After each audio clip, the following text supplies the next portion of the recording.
En mi opinión, es esta una de las páginas más bellas que se han escrito a lo largo de la historia.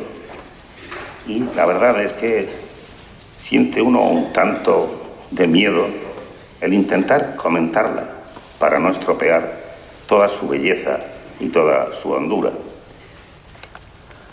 Simplemente insistiré en 3 aspectos. Primero, la narración gira en torno a 3 preguntas, o mejor dicho, 2 preguntas y una contrapregunta.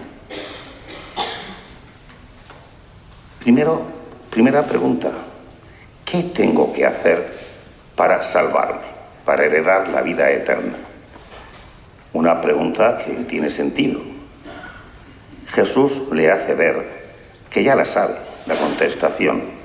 Por eso le pregunta: ¿qué dice la ley? Si ya lo sabes. Por eso da un salto más allá.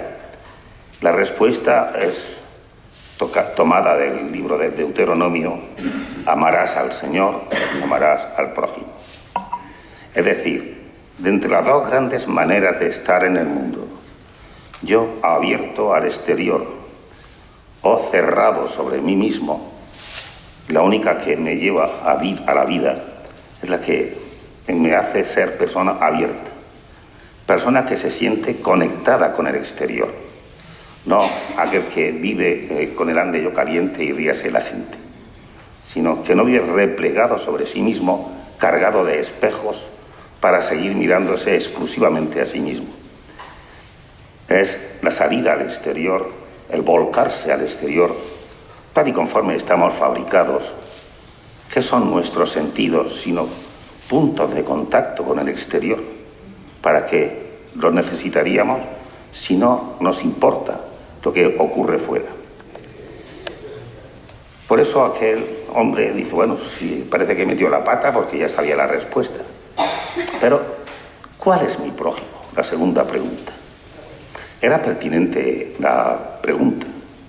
A lo mejor nosotros no sabemos de memoria quién es mi prójimo, por todo el que veo, y nos quedamos tan tranquilos. Pero no, el pueblo de Israel tenía sus divisiones. Para ellos estaban ellos y todos los demás. Era el pueblo elegido por Dios y todos los demás gentiles. Romanos, griegos, los de África, los de Europa, daba igual. Todos eran no judíos, por tanto, gentiles. De todos esos, ¿quién es mi prójimo? ¿Y qué responde Jesús? Le hace una narración para que él mismo descubra quién es su prójimo. Ante esa pregunta hay una contrapregunta. Después de narrar, había un sacerdote del templo de Jerusalén que bajaba. Eso quiere decir que ya había estado en el templo, que sabía de realizar sus cuestiones religiosas. Y cuidado que este hombre ve a ese individuo y da media vuelta para no tropezarse con él. Y el levita, que eran los ayudantes del templo, hace exactamente lo mismo. Una advertencia que nos dice Jesús con esos 2 ejemplos. Se puede ser, o puede uno pensar que es muy religioso, pero cuidado cuando separa su cumplimiento religioso de la misericordia. Cuando, por un lado, cumple toda la normativa religiosa, pero después es insensible o indiferente ante el dolor ajeno. Eso, por ahí no van las cosas, es lo que viene a decir Jesús con esos 2 que actúan así. Y resulta que el que reacciona era uno de los que peor se llevaban con los judíos, samaritanos.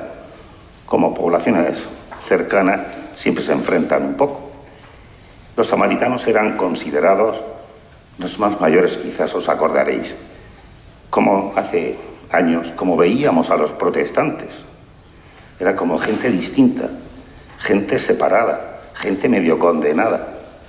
Para los judíos un samaritano era así, porque se habían separado de la religiosidad judía y habían hecho otras normas. San Lucas viene precisamente a poner el ejemplo de uno de los personajes más odiados, el samaritano. Y después la contrapregunta de Jesús. No me importa quién es mi prójimo, viene a decir Jesús. Lo importante no es, a ver, de estos, el negro, el musulmán, es de todo quién es mi prójimo, mi vecino que no me deja dormir por las noches, ¿quién es mi prójimo? No, si esa no es la pregunta. Seleccionar del exterior quién es mi prójimo. La auténtica pregunta es ¿quién se portó como prójimo? Esa es la pregunta. ¿De quién soy yo prójimo?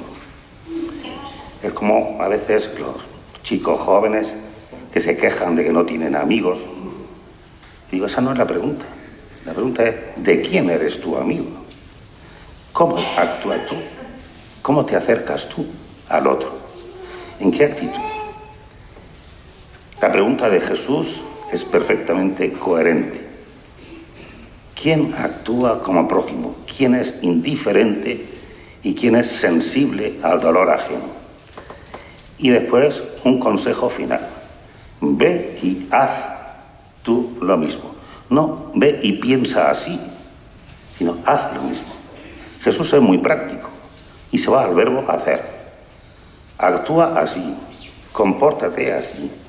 Me da igual cómo pienses, viene a decirle. Lo importante es lo que haces en tu vida de relación con los demás. Ahí es donde el corazón realmente se ensancha o se encoge o se envilece. Una parábola que les invitaría a releerla pausadamente porque es de una enorme belleza y hondura. Y recoge bastante una síntesis de todo el mensaje de Jesús. Precisamente en este año que el Papa Francisco nos ha invitado a que sea el año especial de la misericordia, para pensar en esa manera de estar en el mundo, la misericordia, es decir, la capacidad de poner el corazón en las miserias del otro. Esa manera de estar en el mundo que ojalá esta lectura la repasemos a fin de vivir este año de la misericordia como aconseja Jesús al final, haciéndola, visitando a personas que están enfermas o que están impedidas, atendiendo a cualquiera de esas obras de misericordia que todos conocemos desde cuando hicimos la primera comunión. Que el Señor, insisto, nos ilumine, reblandezca nuestro corazón para hacernos sensibles y que demos respuesta a esas necesidades, a esas heridas de la vida que pasan por delante de nuestra mirada y de nuestro corazón.